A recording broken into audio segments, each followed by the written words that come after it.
Today on Coffee Break, we're joined by appellate veteran Mike Truesdale to unpack his recent amicus brief for Mm. the National Creditors Bar Association, what it means, why it matters, and how amicus advocacy creates positive exposure for members and the industry. So grab your coffee and let's get into it. Welcome back, everyone, to another episode of Coffee Break. I'm your host, Nathan Willner. Our guest today is Mike Truesdale, an appellate litigator with more than 30 years of experience arguing and briefing cases in the state and federal courts across the country.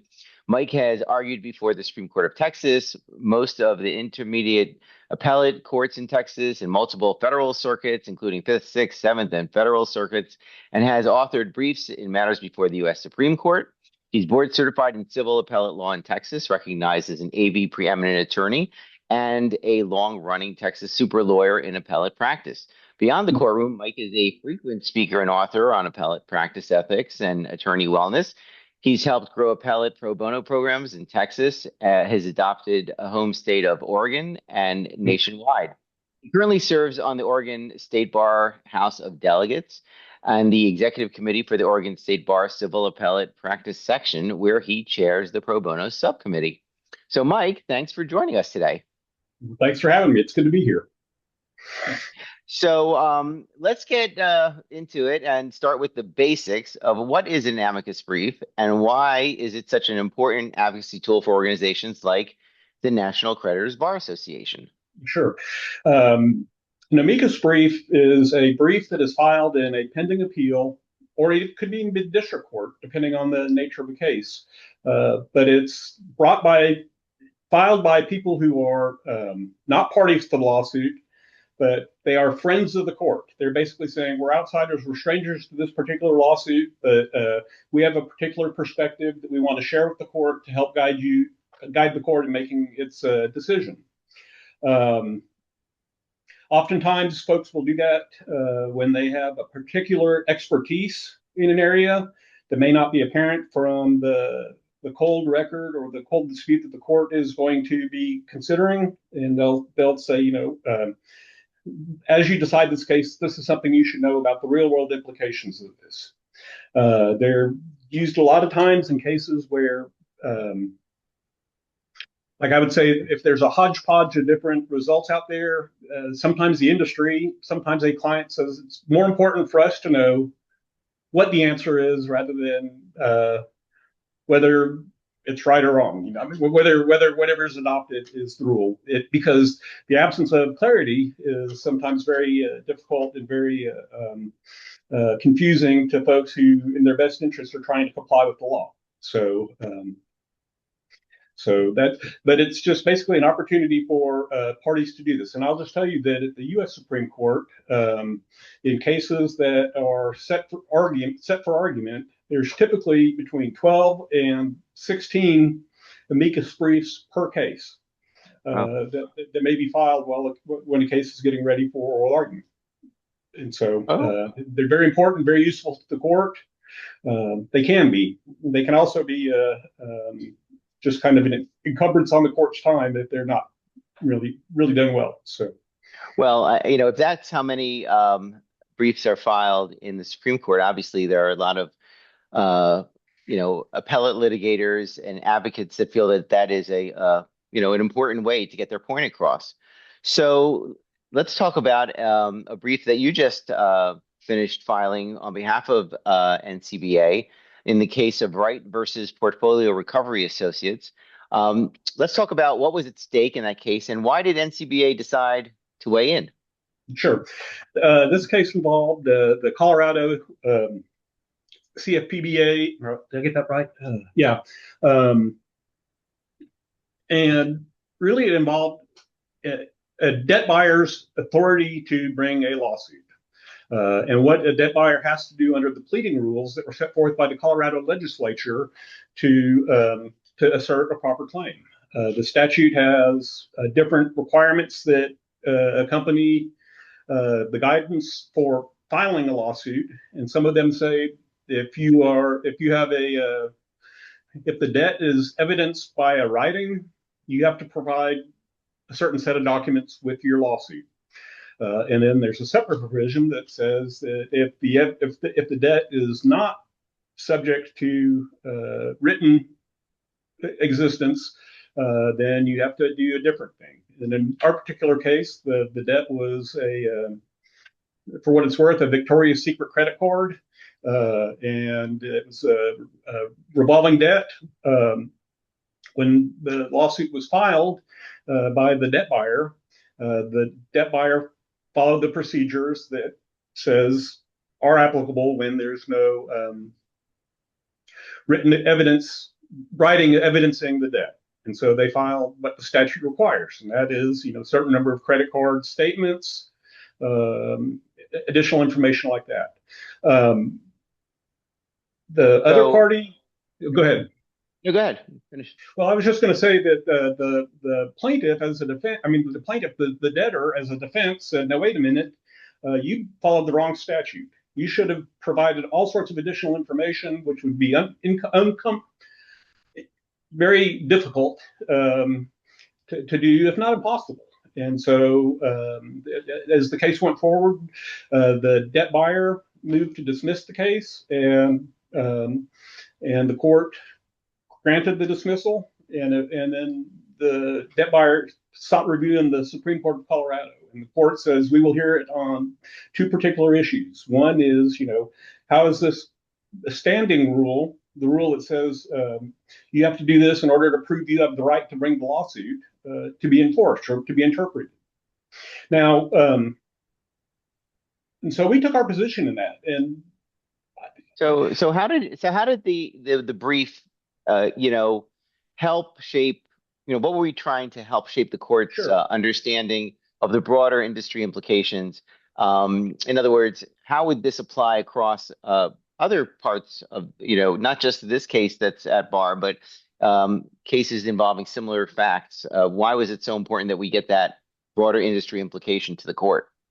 Let me, that question frames exactly why an amicus brief can be useful. And if you'll indulge me, there's just two little passages I'd like to quote from the brief because it kind of shows, what our goal was. The court obviously has to interpret statutes as the legislature wrote and as the parties argued how they should be interpreted.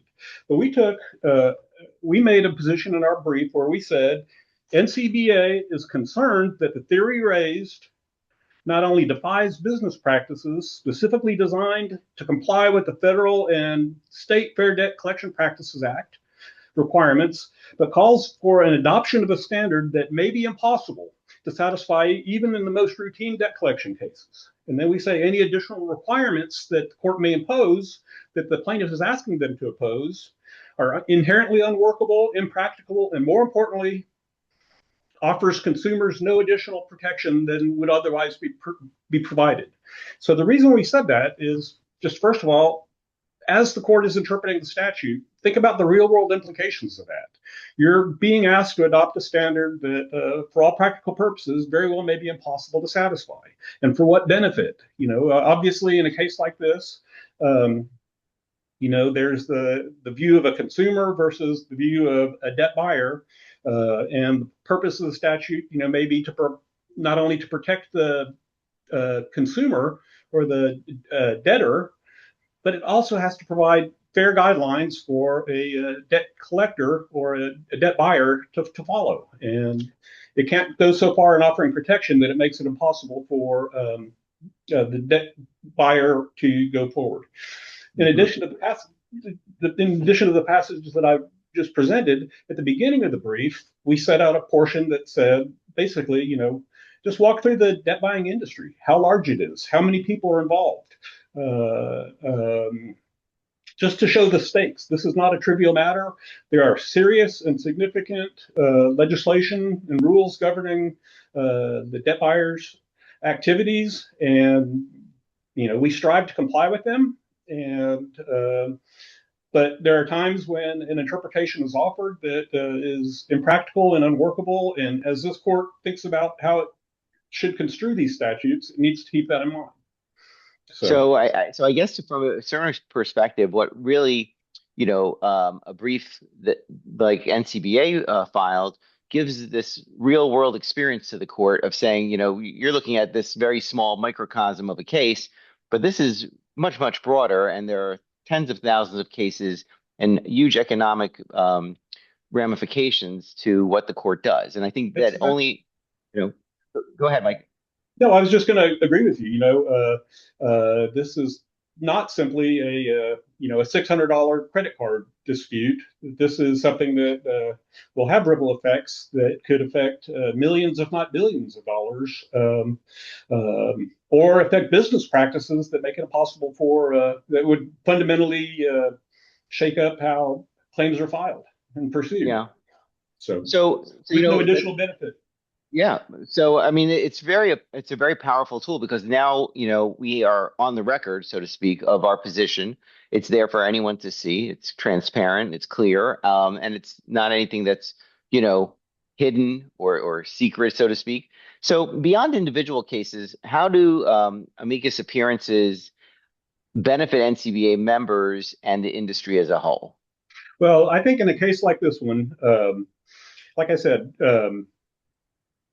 from a optics standpoint, you know, I've always thought of this as kind of a David versus Goliath. I mean, and it's just viewed like that, and it's just the reality is that's how it is.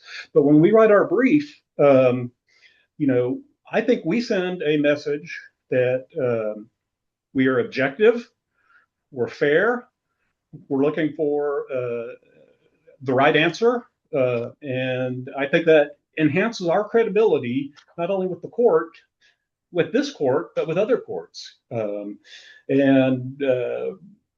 and so I think it benefits us not only in, like I said, in this particular piece of litigation, but it sends an image of us out as one that is just trying to do the right thing. So Can you think of an example where maybe NCBA's advocacy had a ripple effect beyond the immediate litigation? I I can, and I will tell you that two of my colleagues at Barron and Newberger have better examples, and they can articulate this better. But I'm aware of litigation that went on, let's just say in Pennsylvania, and I think I've got this right. And if not, I'm sure I will hear about it. Hmm. But the position we took ended up not only affecting the outcome of the case, but it also affected litigate or not, legislation that was subsequently adopted. And so the ripple effect went beyond the particular dispute to affect not only judicial rulings, but also legislative and regulatory developments down the road. So, And that's not uncommon. You know, where it starts in a litigated contested matter, goes through the appellate process. The highest court, whether it be federal or state, right. a decision is made, and then legislation does follow. So it is a way to advocate and change the laws and regulations from a different perspective than the usual legislative means that most people think of as lobbying, a legislator or getting a bill filed, because it's already, the decision's been made. In other words, instead of arguing, there's two ways you could look at this, and maybe that's right, maybe this is right. Here are courts already opined on the appropriate way to deal with it, and now the law has to catch up with the ruling, so to speak, or the legislation has to catch up with the ruling. So you mentioned positive exposure before the courts. Like, what does that really mean, and how does it strengthen, a litigant's credibility, in this case, NCA's credibility? But I think people would like to, people think courts and judges are, on this in this ivory tower, but maybe that's not so true. Sure. And one of your earlier questions kind of dovetails with that because you asked, what is an effective brief and what is a not effective? When can they be helpful? I gave you the numbers of how many case briefs that the courts get in. And when the court sees, we have a nickname for a type of appellate brief, and it's called the Me Too brief. And where the brief doesn't really say anything other than we agree with the plaintiff, we agree with the defendant, and we adopt all of their reasons. And we just want to have our name on the record to show that we want that outcome. Well, that's pretty much going to be obvious, and it's not necessary, and it's really not helpful for the court because they don't just stack up all the number of amicus briefs and say, they're more on one side than the other. They're looking for quality arguments. They're looking for, you get your credibility by making quality argument, coming across as fair, coming across as reasonable, giving insights that are helpful to the court, um, and providing a basis so that the court can understand the real world implications of what they do. And when the court does that, and when NCBA files a brief that does that, it not only enhances our credibility from the point of the courtroom in terms of the arguments that we're litigating, but it also gives respect to the entity in other circumstances as well, because other people can read the briefs, in this case or in other cases. And if it's a fair, reasonable argument, and when I say fair and reasonable, I'm not saying NCBA gives away the farm. They just don't, make, arguments that would not be credible. So Right. So looking ahead, and for the listeners that are listening to this, what what can we get into their minds to think about types of cases where an amicus would be something that they should ask for, that they should come to NCBA and say, hey, this case is important. Where do you see most critical for amicus participation over the next years in our space? sure, okay. As a general rule, I think that one of the most important areas is not subject matter, but it's result oriented. And that is when there's like a conflict where, like I said, there's a hodgepodge of results. If let's say that a Colorado court said you get standing by doing this, and then Wyoming said that you go about it differently. I had a case once where, depending on where you were in Virginia next to Kentucky, you might have had three sets of rules you had to comply with, and that's just not useful. So that's always an important one. From subject matter standpoints, I think that trends are developing right now in like consumer class action type cases, and some of the class action rules are really getting honed, but those are always important just because the stakes are so high. And then also, the developments in the use of AI technology, I think, is going to be a huge wave of future litigation. But conflicts really are a big type of area. And let's see. And then just any other type of case where there is an issue that really our particular experience or our particular industry know-how could inform the court on reaching the right decision, whether it's to affirm what the lower court did and say they got it right and this is why, or to say this needs to be changed and this is why. This is what the real world implications are. I was at a hearing once, and a judge said, I want everybody in this courtroom to remember that I was a Spanish major in college. I don't know anything about hydrogeology. I don't know anything about, piezometers. So you got to help me.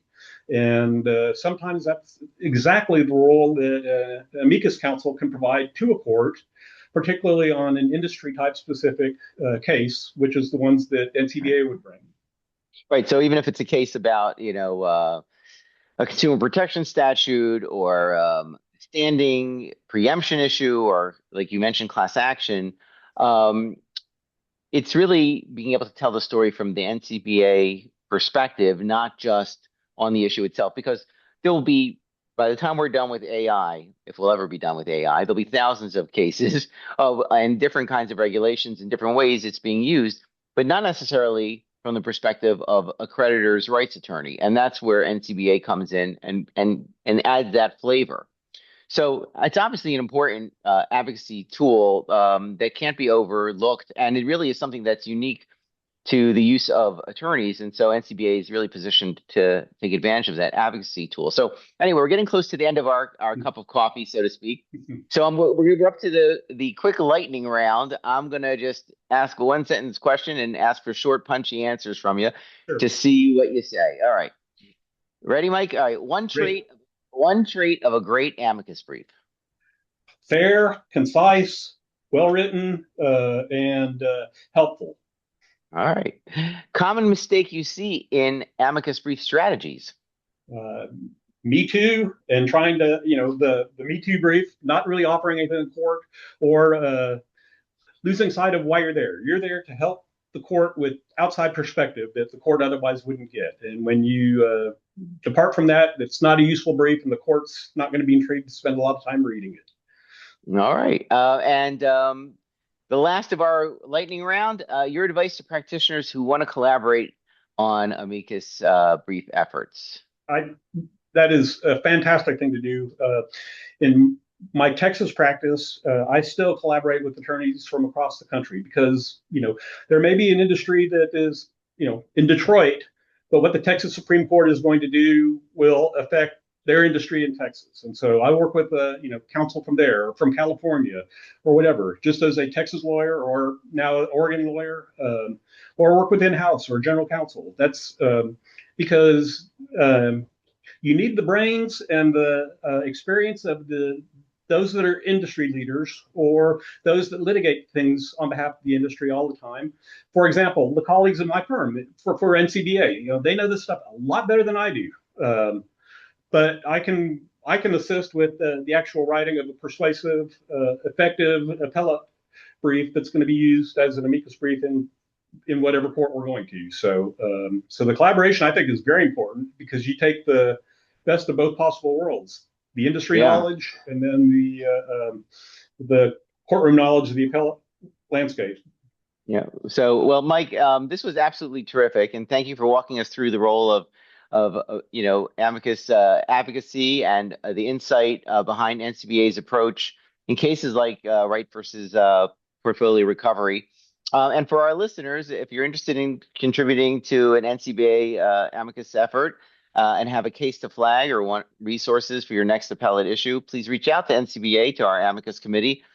We'd love to hear from you. And if you enjoyed today's episode, please continue to follow Coffee Break and share it with your colleagues. Mike, thanks again for your insight and for putting together a fantastic brief.